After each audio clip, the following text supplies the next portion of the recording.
cet ordre qui va naître d'un désordre, c'est un processus. Et ça, c'est quelque chose qu'il faut associer à un autre P qui est plaisir. Alors, c'est parti, on y va. Bonjour. Bonjour à toutes et à tous. Merci de se retrouver pour un second échange de fond sur le sujet de la cohérence avec un prisme particulier sur l'architecture avec deux personnes qu'on a déjà croisées la dernière fois. Donc, je jouerai le rôle du monsieur loyal dans cette intervention spectateur et essayer de suivre, en tout cas de synthétiser ce qu'on s'est dit. Donc, moi, je suis Xavier Jaffray, ingénieur de formation et forcément le sujet d'architecture qui m'intéresse tout particulièrement puisque ça fait partie de ma vie et de mon activité depuis maintenant plus de 20 ans. Ok, je laisse la parole pour se présenter rapidement à Pascal et puis ensuite à Frédéric. Alors, donc, ce n'est pas dans l'ordre, c'est dans le désordre. C'est ça qui est cohérent, puisque sur l'écran, je me trouve à l'extrême droite, alors que Jaffray se trouve à l'extrême gauche. Ça dépend dans quel sens on regarde les choses d'ailleurs. C'est interchangeable. Ma présence ici est liée à l'intérêt que je porte à l'architecture pour la pratiquer depuis quelques dizaines d'années et être le cofondateur du Geste d'Or, dont le départ était la pathologie du bâtiment et du patrimoine en particulier.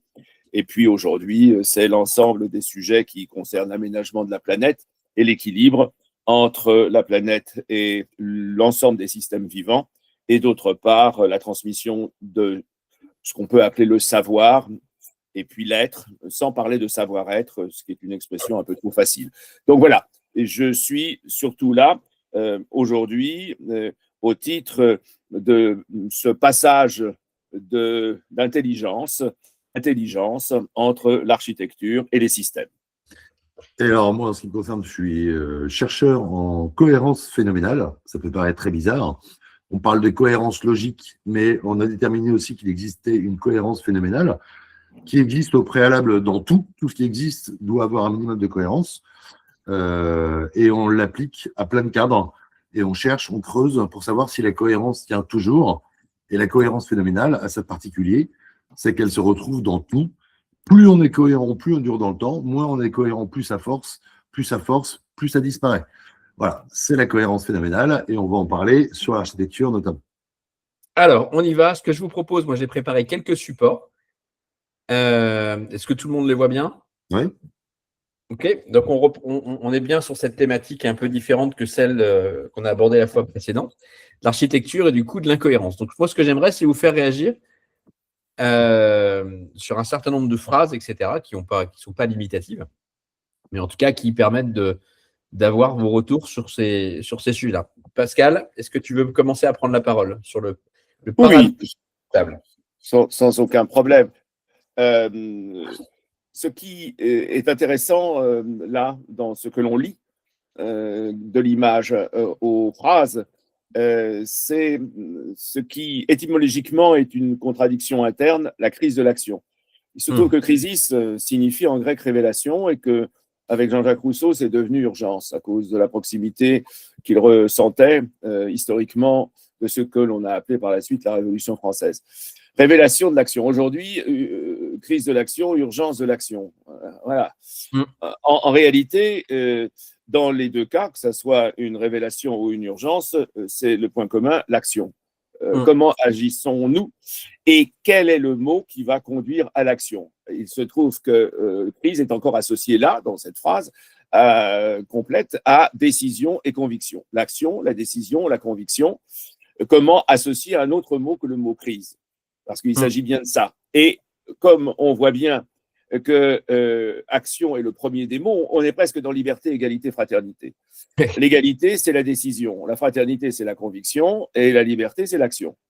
Vous voyez que c'est une sorte de parallèle qui est très, très, très juste. Comment libérer l'action? Parce qu'au fond, tout ça, c'est la libération. Et le mot crise, révélation, urgence, peut équivaloir à libération. En fait, cette société, et nous remontons à la phrase qui est au-dessus, immergée dans l'urgence, qui agit dans la plus extrême lenteur. Ah, voilà, paradoxe inouï, mais c'est le point A et c'est le point B. Comment va-t-on d'un point à un autre? Et quel est le prétexte? Y a-t-il un texte ou n'y a-t-il qu'un prétexte? Et bien entendu, la tempête négationniste. Toutes ces phrases sont issues d'une réflexion qui est lié à la pratique. Évidemment, il n'y a pas là de philosophie. C'est très, très important et nous sommes dans l'expérimentation. Et cette expérimentation qui est née d'un certain nombre de constats, aujourd'hui, nous sommes ensemble, non pas pour trouver des solutions, mais pour apporter un début de réponse et ne plus être dans le paradoxe insupportable. Parce que qu'on ne supporte pas, ça veut dire qu'il est trop lourd pour nos épaules et que si le paradoxe, par nature, est extrêmement pertinent parce qu'il provoque, comme la flamme qui va donner le feu et la lumière, eh bien, quand il est trop lourd, eh bien, il est le portement de croix et on est crucifié à la fin. Autrement dit, une société de morts qui ne croit plus à la résurrection. Donc, nous devons aujourd'hui ressusciter. Et c'est à quoi je voudrais venir, c'est-à-dire que nous sommes, nous le savons bien, dans une situation de nouvelle naissance. Et là, aujourd'hui, c'est la nouvelle naissance de l'architecture, parce que le mot architecture n'est pas prononcé. Là, il y a un espace qui est représenté dans l'image, et cet espace est un espace de circulation. Ah oui, l'espace de circulation.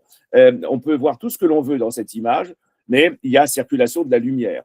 Eh bien, nous sommes aussi dans une société de circulation et de trafic, c'est-à-dire de combinaison des voies. Quelles voies qui viennent d'où, qui vont vers où? Alors, nous sommes là pour donner un pourquoi, un comment, un par quoi et un vers quoi. Voilà, en quelque sorte, que nous sortons du paradoxe, nous sortons de l'entre-parenthèse, nous sortons des crochets qui nous enferment et nous ouvrons les fenêtres. Aujourd'hui, cette image nous montre que nous devons ouvrir les fenêtres. Il faut savoir qu'en architecture, sans fenêtre, il n'y a pas d'architecture. C'est la fenêtre qui fait tous les styles, sans exception, depuis l'origine de l'humanité, et qui indique les fonctions du bâtiment et ce que l'on va y vivre, y faire et, en quelque sorte, y partager. Ce que tu dis est très intéressant parce que tu vois, même à l'extrême, sur un blocos, les fenêtres définissent la fonction. Mais oui, mais oui. Incroyable. Incroyable. Oui. Alors, et ce sont nos yeux, là, à l'écran, qui traduisent qui nous sommes. Ouais. Et qui nous permettent de traduire le monde vers lequel nous allons. Tu remarqueras que j'ai des fenêtres un peu bizarres. Oui, mais je l'ai vu. D'ailleurs, nous avons 3 fenêtres différentes. Ouais. Mais nos lunettes représentent des personnalités. Bien sûr. Mais bien sûr. Mais on est d'accord. Disons, si on avait le temps, une analyse de l'ovale, du carré et du véritablement rond. Voilà, tout ça étant des figures légèrement irrégulières. Le point commun entre nous tous, c'est que nous sommes chacun des individualités et nous nous sommes caractérisés. C'est très, très intéressant. Les lunettes sont une grande traduction de l'individualité. Et pour aller plus loin encore dans ce que tu dis, mais qui va dans le même sens, c'est que finalement, nos lunettes nous permettent de mieux voir les cadres, en fait. Et pour faire une analogie à ce que tu disais juste avant, c'est qu'aujourd'hui, en fait, on parle sans connaître les cadres. Ce qu'on est en train de faire, c'est redéfinir justement l'exploration des cadres. C'est réouvrir les cadres. La proportion. Exactement. Et aujourd'hui, quand on est dans l'action et que finalement on produit des paradoxes, c'est parce que justement, on se limite à trop peu de cadres et qu'à chaque fois, on bute sur nos propres cadres, nos propres normes. Si on parle d'architecture, c'est un très bon exemple. Quand on construit un bâtiment, on le fait sur une parcelle avec un budget et une sorte de cahier des charges mal défini, mais on ne tient compte que de ça. Si finalement on construisait cohérent, moi je pose une question, est-ce qu'on aurait besoin de déménager 25 fois dans sa vie? Il est évident, pardon. Je disais que si on construisait cohérent dès le départ, est-ce qu'on aurait besoin de déménager 25 fois dans sa vie? Non, sûrement pas. Il est bien évident que le déménagement peut être une adaptation, il est très souvent une fuite. Voilà. Et d'ailleurs, quand on dit de quelqu'un sur un plan figuré, il déménage, ça veut dire qu'on ne sait pas très bien où il est. Donc, il y a effectivement un égarement. Et en réalité, ce que nous essayons de faire, et que nous allons essayer de faire au fil de ces rencontres et de ces conférences, c'est un recentrage, c'est essayer de retrouver une direction. Mais il a été évoqué là quelque chose qui m'est extrêmement cher. C'est, suite à une conversation récente avec des livres ou avec des personnes, aujourd'hui, par exemple, on construit des monuments et puis on les pose. Et puis autour, on ne sait pas très bien ce qu'on va mettre. Et ce dont se plaignent un certain nombre d'urbanismes, c'est qu'il n'y a plus d'urbanisme en ce sens qu'il n'y a plus d'accompagnement du monument. Il y a le monument, il est là, il y a une grande gare, il y a une grande église, il y a un grand centre de conférence. et puis autour des rues qui ne convergent plus véritablement et dont les bâtiments ne sont plus la proportion justement de ce grand bâtiment. En réalité, c'est un manque de relation. Nous allons essayer, et je pense que le mot cohérence peut se traduire par le mot relation. Je pense que ça fait écho à une notion qui a pas mal partagé Frédéric sur la cohérence locale. C'est qu'en gros, la cohérence d'un bâtiment et la cohérence d'un bâtiment dans son environnement et comment tout ça se interagit de manière. Oui. Vas-y, Ouais. Fred. Et pour aller Alors, l'interaction, je prends un exemple, et pardon, je suis très bavard ce matin et très rapide, c'est que, voilà, on vient de découvrir, et je m'occupe de crevettes, comme ça, au sein du geste d'or, d'élevage de crevettes, parce que ça peut nourrir l'humanité, et il se trouve qu'on vient de faire une découverte à 5000 mètres de profondeur sous les mers, dans des fosses de crevettes des grandes profondeurs, qui se nourrissent des bactéries, des colonnes chaudes, qui naissent du sous-sol marin. Eh bien, ces colonnes chaudes en système froid, eh bien, il n'y a pas d'autre attaque possible des bactéries que les bactéries elles-mêmes. Eh bien, les bactéries, elles nourrissent les crevettes et elles ne sont pas mangées par d'autres systèmes. Et ainsi, les crevettes se sont adaptées aux bactéries et les bactéries sont là. Ça veut dire que la vie est relation. Et tout système, quel qu'il soit, animal, végétal, minéral, et le bâtiment est souvent fait de minéral accompagné dans des sites végétaux et bien entendu avec tous les éléments qui l'entourent et particulièrement l'air en général, eh bien effectivement, tout est interaction et relation et nous devons rétablir ces relations alors que nous vivons en solitude pour l'humanité, en isolement pour les objets. Alors, c'est ce qu'on appelle la cinématique de la cohérence chez nous. Et l'incohérence se propage autant que l'incohérence, mais l'incohérence finit toujours par casser dans le temps. À un moment donné, ça ne tient plus, et c'est la cohérence qui l'emporte. Le seul problème, c'est qu'on n'est pas capable de prédire, et ça rejoint des slides que tu vas proposer plus tard, Xavier. On est capable d'évaluer le futur, entre guillemets, le futur de la cohérence ou de l'incohérence. Le problème, c'est que ça reste flou, puisque pour calculer la cohérence de quelque chose et de savoir dans combien de temps elle va tenir, il faudrait qu'on ait tous les paramètres. Et tu vois, par exemple, si tu reprends ton exemple de la crevette dans les fonds marins, est-ce qu'on a absolument tous les proxys et tous les cadres pour parfaitement définir si ça va tenir ou pas dans le temps? Ça, c'est le futur qui nous le dira. Malgré tout, voilà, on est quand même capable, plus on connaît les cadres, d'évaluer la trajectoire de ce qui va se passer.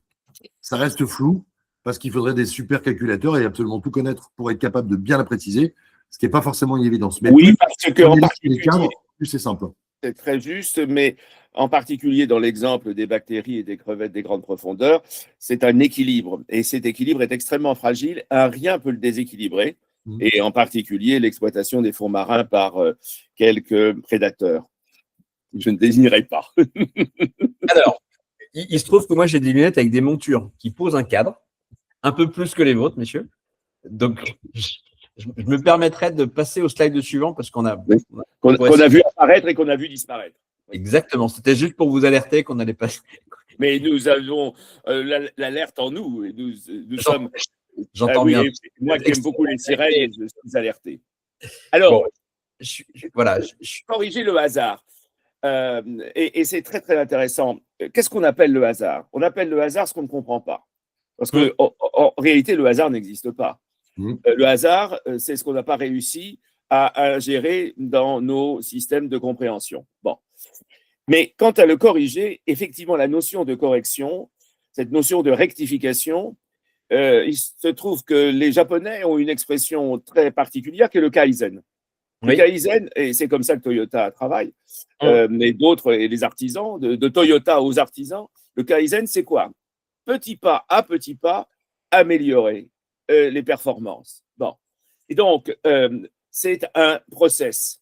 Et accélérer le choix, le process, le contient en quelque sorte. Le choix, il est avant et il est après. Ce qui est important, pourquoi cette notion d'accélération?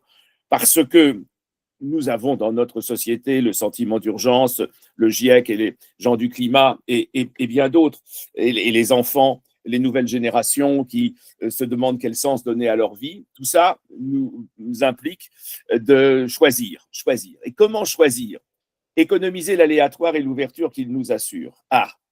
Économiser l'aléatoire.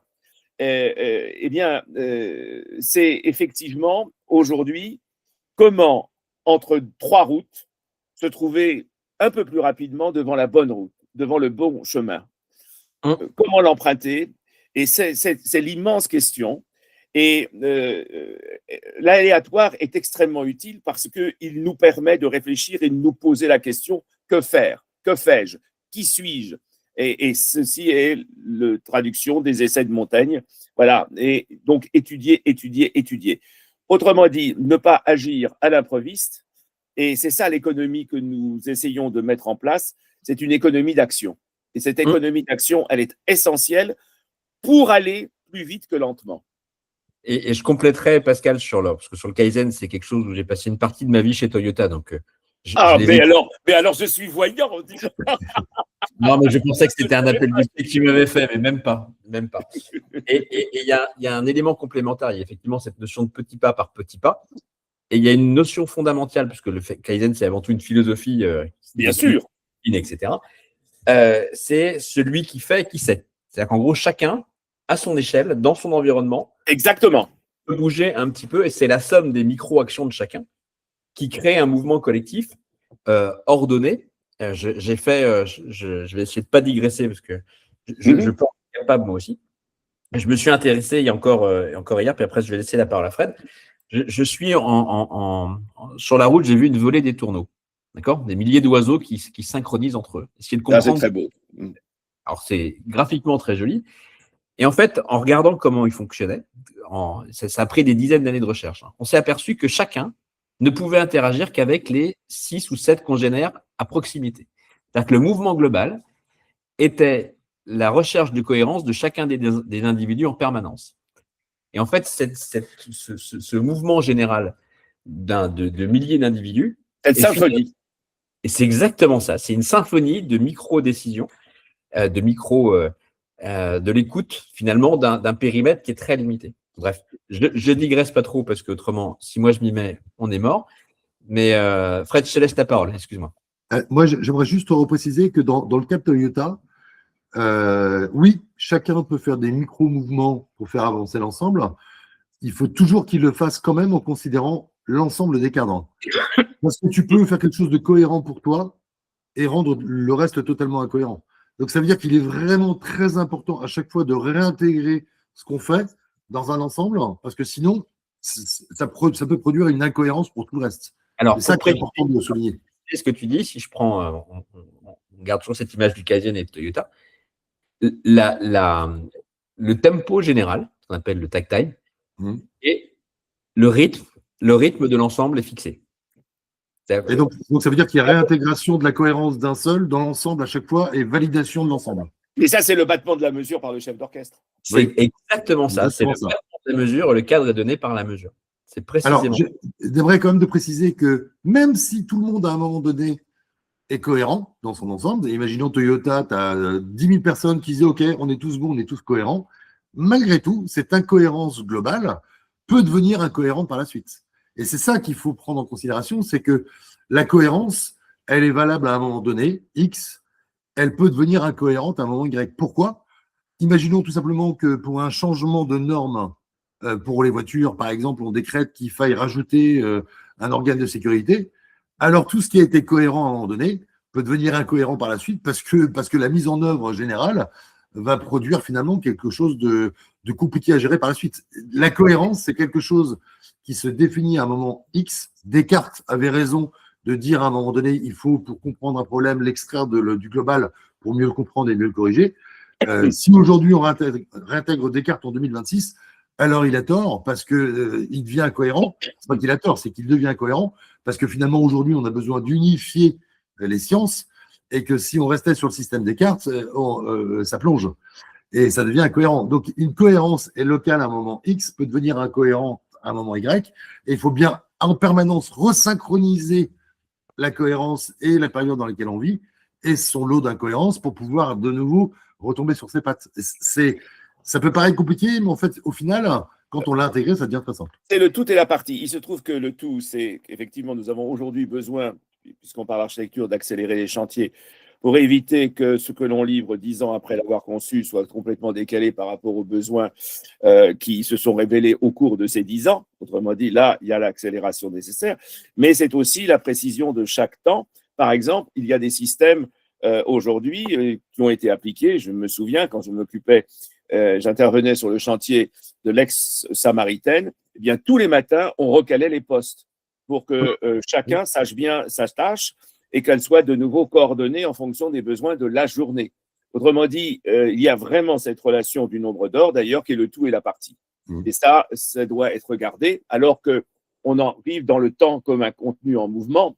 Alors ça, c'est extrêmement intéressant parce que je vais une discussion dans ma famille, là, avant notre visio de ce matin, sur le lieu et le point. Et le lieu comme espace et le point comme lieu du temps. Effectivement, le temps va être, alors, contenant et contenu. Je prends un exemple. Lorsqu'il y a l'implosion, il y a 13 milliards 700 millions d'années de la masse noire qui va donner l'univers actuel, c'est une implosion-explosion qui va créer en même temps, évidemment, de l'espace, puisqu'il y a implosion, donc dissémination de la matière, et cette dissémination, bien sûr, prend du temps. Autrement dit, il y a cette liaison extrêmement forte entre l'espace et le temps, liée par le mouvement. Voilà. Et ça, on n'a pas un contenant et un contenu seulement. Il se trouve que certains d'entre nous sont plus liés au point, c'est-à-dire à l'endroit du temps, ou d'autres plus au lieu, c'est-à-dire à l'endroit de la vie, parce que la vie et le temps s'associent et c'est extrêmement intéressant. Mais en réalité, tout ça bouge tout le temps. Et ce bouge tout le temps, il est essentiel. Je prends un exemple très simple d'architecture de l'humanité. Une scène de théâtre, une mise en scène. Eh bien, le metteur en scène sérieux, et je l'ai connu dans ma proximité, eh bien, il est là tous les soirs pour éviter le décalage de la vedette qui se met au premier rang alors qu'elle doit être au second rang dans telle ou telle scène. En réalité, ce mouvement, il est non intégrée aujourd'hui dans l'architecture, car on a l'impression de construire quelque chose de statique, alors qu'elle va abriter du bio. Et là, il y a effectivement une contradiction, et on le voit aujourd'hui grâce aux relations avec le climat, qui oblige à faire évoluer le bâtiment, et le bâtiment lui-même doit répondre chaque jour. Et l'homme avait cette notion, il l'a perdue parce qu'il vivait en paysan au cœur de la nature, et aujourd'hui, ce qu'on appelle l'intelligence artificielle, à laquelle on peut donner tous les noms qu'on veut, mais ça a commencé comme ça, alors on va lui donner, en tous les cas, ce nouvel outil, il nous permet de réintégrer la nature. Il nous permet de réintégrer le sentiment comme sensation. Voilà. Donc, et je reviens à la notion d'expérience et un chantier, et c'est pourquoi l'architecture est le fondement du geste d'or, parce que même si c'est un métier, évidemment, que je pratique et que pratiquent mes amis, aujourd'hui, nous touchons tous les autres métiers à partir de cette relation qui fait que l'homme a commencé à bâtir dès le départ de son existence et de son histoire. Et ce bâtiment a perdu à un moment donné, par industrialisation informelle, sa relation avec l'espace-temps. La totalité des éléments constitutifs de la vie ont été perdus de vue. Alors, je vais à fond, je suis d'accord. Et je pense que, en fait, aujourd'hui, puisqu'on parlait d'IA, l'IA permet aujourd'hui justement de réintégrer le vivant. Mais je pense que 90% des gens qui utilisent l'IA ne l'ont pas compris. Et non, et voilà, et c'est le grand drame. Aujourd'hui, Ben il y a une absurdie dans l'utilisation de l'IA. En fait, aujourd'hui, il reste bloqué sur « j'ai une problématique, trouve-moi la problématique », enfin, résume-moi cette problématique, alors que la vraie question devrait être « j'ai une problématique, trouvons tous les cadres de cette problématique et ensuite trouvons une solution cohérente à l'ensemble de ces cadres ». En fait, on prend l'IA pour simplifier alors qu'elle apporte le face-à-face avec la complexité. Bah, c'est exactement ça, mais d'embrasser la complexité. Ouais. Et c'est là où l'IA est incroyable, et les gens n'ont pas compris l'utilité de l'IA, c'est que réintégrer tous les cadres permet de construire cohérent sur la durée, et en tenant compte justement du temps et de l'évolution, et même, pourquoi pas, même de, proportionnellement, on est dans une phase d'accélération du temps et de la technologie, etc., et on pourrait même intégrer ce cadre qui est finalement...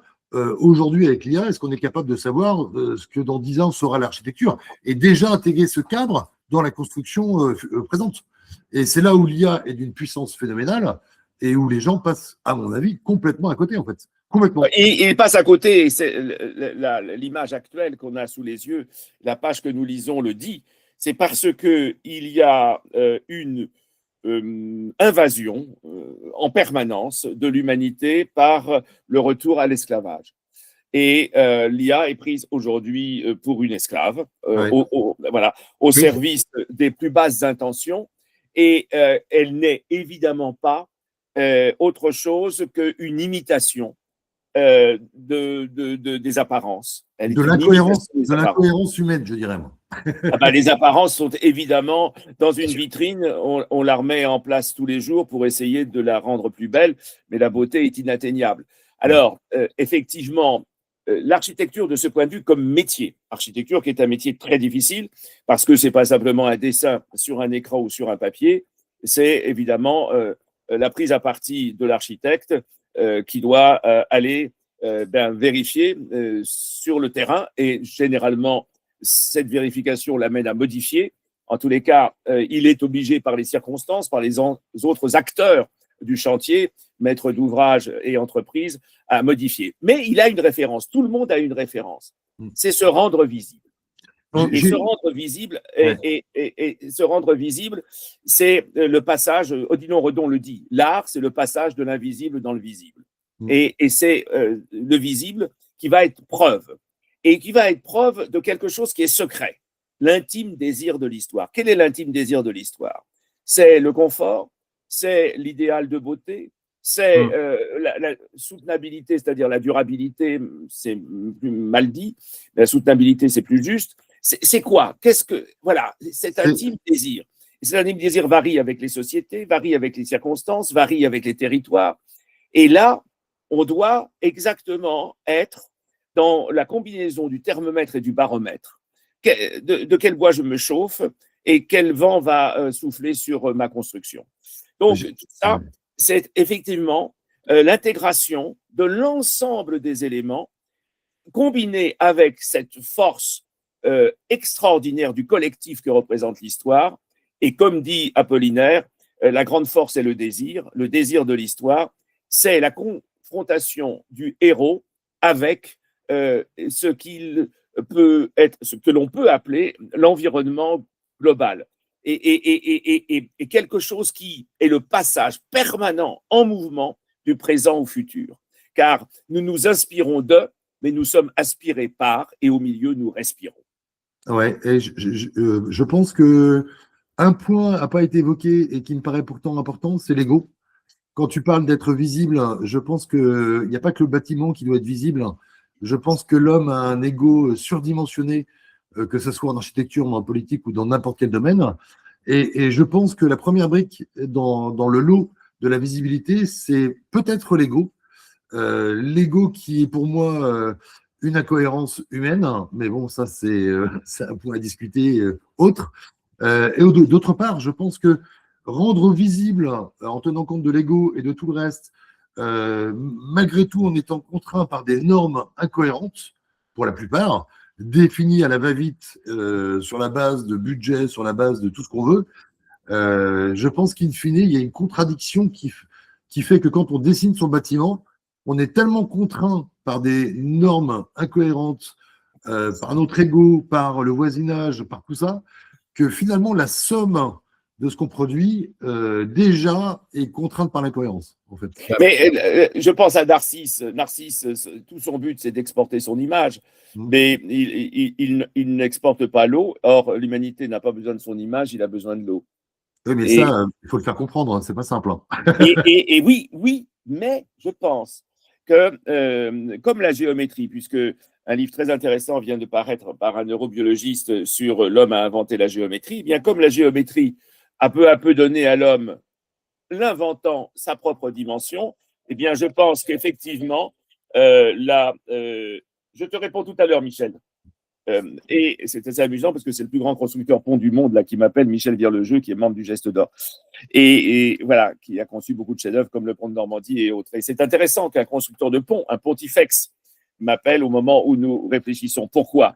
Parce que l'ingénierie, elle travaille sur les forces et elle est bien obligée de les respecter. Eh bien, il se trouve qu'aujourd'hui, cette ingénierie qui est l'apanage de quelques gens, des ponts et chaussées comme celui-là, ou des mines ou autres, eh bien, elle peut être à la disposition de tous. Le problème qui se pose, et qui se pose aux architectes d'ailleurs par rapport à qu'est-ce que je fais, un objet, un sujet, voilà, quel choix j'ai à moi en fonction de ma volonté et de mon ego, de me soustraire à Narcisse et de développer la servitude, grandeur et misère de la servitude, pour paraphraser un livre célèbre. En fait, nous avons ce choix et il se trouve que grâce à, je prends là cet hasard d'un coup de téléphone pendant notre visio pour dire que nous avons cette chance d'avoir un moyen d'établir un pont et d'établir un pont souple, pas seulement calculé, mais en même temps constamment improvisé. Voilà, nous avons là, bien plus encore qu'un choix, toujours cette libération que nous évoquions au début. La synchronisation. Voilà. Complètement d'accord. Et je rien à rajouter là. Bon. Voilà. Je rebondis sur ce que disait Frédéric par une expérience qui m'a fait écho, où tu disais tout à l'heure, on parlait du choix de l'architecture, etc., et la somme de normes qu'on veut régenter pour se donner une bonne conscience. Moi, ça m'est arrivé de faire des bâtiments pas chers pour un gros promoteur français, en me disant, mais je voudrais de la variété architecturale. Je me dis, quand je vais mettre la somme de toutes les contraintes, de performance, de prix, de conformité à l'urbanisme, etc., oui. on travaille dans quel espace? C'est-à-dire qu'en gros, qu'est-ce qui reste comme marge de manœuvre à la créativité? Le seul moyen, c'est de faire des choix de libérer des contraintes de reprendre notre libre arbitre, parce qu'effectivement, ça va rebondir sur tout ce que vous avez évoqué au tout départ. C'est sur la cohérence locale, sur la cohérence dans l'environnement, et c'est pas les règles. Et c'est pas les règles qui vont apporter quelques garanties de cette cohérence-là. C'est bien l'architecture, c'est bien l'architecte et la capacité à se libérer d'un certain nombre de contraintes. Si tant est que les normes ne soient pas trop contraignantes. Et je prendrai l'exemple, puisque je viens là d'avoir, et on peut l'enregistrer comme ça et le garder, un appel de Michel Verrugeux. Michel Verrugeux donc, a fait le pont de Millau. Il est très, très vexé en tant qu'ingénieur, que son nom ne soit pas cité, que ce soit toujours celui de Foster qui est cité. En réalité, c'est Michel Verrugeux qui a fait tous les calculs et qui fait que le pont, il peut traverser la vallée. Mais de fait, c'est Foster qui a fait les pylônes, qui a dessiné les pylônes et qui leur a donné un élan vertical. Eh bien, voilà, que l'architecture, c'est un élan, c'est une dynamique. Et cette notion de dynamique, alors la notion de dynamique, elle est aussi dans le tracé du pont, mais elle est aussi dans son occupation de l'espace. Et aujourd'hui, nous sommes confrontés plus que jamais à travers notre conscience astrophysicienne de l'univers à l'espace. Et comment nous allons établir un temps dans un espace qui est infini, et alors que nous sommes avec des intelligences infinies dans un corps fini. Bien, c'est ce dialogue, ce paradoxe, pour le coup, qui est un paradoxe enrichissant, et c'est un paradoxe ouvert, et non pas un paradoxe enfermant. Parce que j'entends là beaucoup de la part de Xavier l'évocation des contraintes, et que ce soit d'ailleurs lui ou d'autres, c'est normal de parler des contraintes, notamment de ce métier d'architecte et de l'opération construire, bâtir aujourd'hui, dans beaucoup de domaines, à vrai dire, qui établissent des normes, etc. Eh bien, en réalité, on peut échapper aux normes par la conscience de cet espace au cœur du temps dans lequel nous travaillons. C'est-à-dire qu'il y a là quelque chose qui va surgir, qui est formidable et qui ne laisse pas aujourd'hui d'être oublié par les politiques, qui est la notion d'intuition. C'est-à-dire que quelque chose là qui va se glisser, qui est la super intelligence, l'intuition. C'est là où tout se passe. Juste sur l'intuition, mais je crois qu'on l'avait évoqué la dernière fois. Mais oui, et j'y reviens. L'intuition, c'est la cohérence, entre guillemets, synchronisée et inconsciente d'un cadre. Et donc, se laisser sentir les choses. Ben oui, mais in fine, en fait, ton cerveau a toujours tendance à vouloir aller vers la cohérence de façon implicite, automatique. Et après, c'est plutôt, en règle générale, les normes et les dires qui font que tu rebascules dans la cohérence parce que tu es contraint par les autres. Mais en règle générale, intuitivement, on a toujours tendance à aller vers ce qui est cohérent, ce qui paraît simple. Hein. Nous n'avons pas parlé de ça jusqu'ici, mais il est évident que il faut se battre, il faut négocier et il faut avoir l'énergie pour négocier. Parce que la plupart du temps, on a eu l'intuition et puis on se soumet aux normes. Eh bien, effectivement, on peut dire que contrairement à ce que l'on peut penser, grâce au process qu'on est en train d'évoquer, eh bien, on a là un acte de résistance potentielle et un acte qui nous permet d'éviter cette contrainte pour libérer la société. Je suis d'accord. Et c'est toujours considéré comme un danger. Et de manière sous-jacente, il y a la peur de cette action-là, qui est une action libératrice. Si tu le fais en ayant vraiment fait une recherche de tous les cadres en amont, alors ta cohérence est suffisamment forte pour pouvoir tenir contre les arguments qu'on va t'opposer. En revanche, si ton intuition, tu ne l'as pas creusée et que tu n'as pas fait ta recherche de cadre complète et de tous les proxys, de tous les paramètres de l'équation, alors tu seras peut-être fragile. Et donc, c'est pour ça qu'il est vraiment pertinent de toujours élargir son champ de vision au maximum, évaluer la cohérence de l'ensemble pour ensuite être fort dans tes baskets. À mon avis. Hein. On a là, c'est peut-être l'image finale, ça, peut-être. On y est presque. C'est l'avant-dernière. Cette coproduction du monde m'a été enseignée par le père Joseph Brzezinski à travers la co-responsabilité. La co-responsabilité, c'est entre riches et pauvres, nous sommes tous co-responsables du monde et la co-responsabilité bien implique la coproduction du monde. Et cette coproduction du monde, une fois qu'on l'a prononcée, il faut avoir des soutiens. Et ces soutiens, eh bien, les deux phrases qui sont en bas sont intéressantes, en particulier par la confrontation entre pensée et esprit de géométrie. En fait, la pensée implique ce qu'on appelle l'esprit de finesse. Et l'esprit de finesse, je donne un exemple. À Notre-Dame de Paris, il y a une corde, c'est-à-dire une dimension qui est 12,4 pieds, des pieds de 0 m 3048, peu importe, qui a des multiples en fonction des significations particulières des compositions, disons, de l'Église, qui sont des compositions issues des grandes masses, le narthex, la nef, le carré du transept, le chœur et l'abside. Et il se trouve que le tout de Notre-Dame de Paris fait 421 pieds. Alors, c'est lié à un jeu mystérieux et symbolique qui est attribué à Pythagore. Et puis, c'est le 7. Et puis, ce sont 421 pieds à partir de ces dimensions qui fait que Notre-Dame, par exemple, la nef devrait faire 12 fois 12,4, c'est-à-dire les apôtres, parce que c'est là que se rassemble le peuple, et le peuple, c'est l'héritage des apôtres. Mais il se trouve que ça en fait un peu plus. Je ne vais pas continuer très longtemps, mais pourquoi ? C'est une irrégularité. Et cette irrégularité n'est possible que parce qu'il y a eu 13 apôtres, et parce que si on n'est qu'à 12, on n'a pas exactement les 421. Autrement dit, on a adapté. Et c'est ça l'esprit de finesse. L'esprit de géométrie et l'esprit du nombre auraient gardé 12 fois 12,4. Mais on a été presque à 13 pour atteindre le 421, car c'était le seul endroit, alors que le carré du transept fait 4 fois 12,4, que le cœur fait 8 fois, et que parce que c'est l'infini, les béatitudes, et puis que l'abside fait 7 et que le narthex fait 3, parce que c'est l'annonce à la Trinité. Eh bien, effectivement, on a établi une variante dans la proportion, parce que c'était l'endroit symbolique où on pouvait établir que l'esprit de géométrie s'alliait avec l'esprit de finesse, c'est-à-dire cette notion défendue par André Malraux, quand il dit à la fin de sa vie, il y a deux mots, création et adaptation. Eh bien, là, nous devons en permanence nous adapter. Cette cybernétique, c'est ce que l'outil, là, nous permet d'ajuster en permanence. Nous pouvons rectifier et nous pouvons aller vers le Kaizen. Exactement. Ce mouvement continue. Elia est un outil absolument exceptionnel pour faire ça. Donc, revenir, c'est la phrase de M. Boileau, revenir 100 fois sur le métier. Et 100 fois sur le métier, remettre son droit. Et nous avons la possibilité de le faire parce que chaque fois que nous revenons, nous allons relativement vite. Donc, nous pouvons multiplier les rectifications, multiplier les observations et ne pas nous arrêter en disant « ça suffit, j'ai plus le temps ». Eh bien là, le temps nous est redonné.